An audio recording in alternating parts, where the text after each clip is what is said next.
नायब वज़ीर आज़म इसहाक़ डार D8 summit में शिरकत के लिए काहिरा रवाना। तर्जुमान दफ्तर खारजा ने कहा कि नायब वज़ीर आज़म इसहाक़ डार D8 समिट के वज़रा कौंसिल के 21वें इजलास में पाकिस्तान की नुमाइंदगी करेंगे।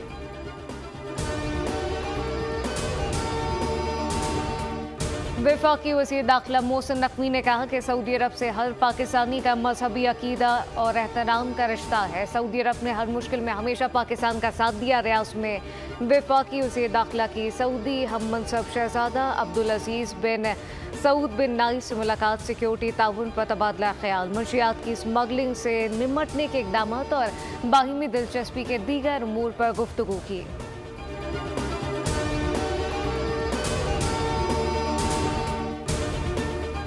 चेयरमैन PTI बैरिस्टर गौहर का कहना है कि जिससे मुज़ाकरात होने हैं वो तैयार होंगे। उम्मीद है 2 दिन में मुज़ाकरात पर कुछ पेशरफ होगी। असद कैसर ने कहा कि हुकूमत अगर संजीदा है तो हम बातचीत के लिए तैयार हैं। मुल्क की सियासी और अमन अमान की सूरत हाल पर जिरगा बुलाने का सोच रहे हैं, जिसमें एहतजाज से मुताल्लिक आइंदा के लाहेअमल पर गौर होगा।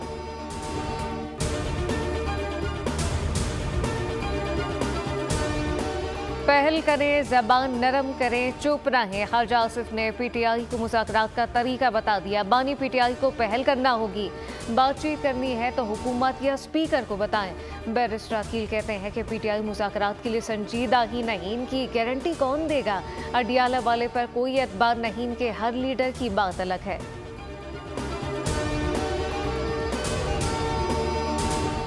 यूनान कश्ती हादसा, दर्जनों पाकिस्तानी अब भी लापता। कश्ती पर 80 से ज़ायद पाकिस्तानी सवार थे।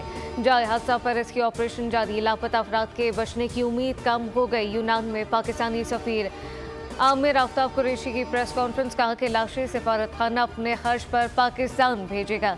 मुतासरा कश्तियों में बच्चे भी सवार थे। वालिदैन से दरख्वास्त है कि अपने बच्चों को ऐसे खतरनाक सफ़र पर ना भेजें।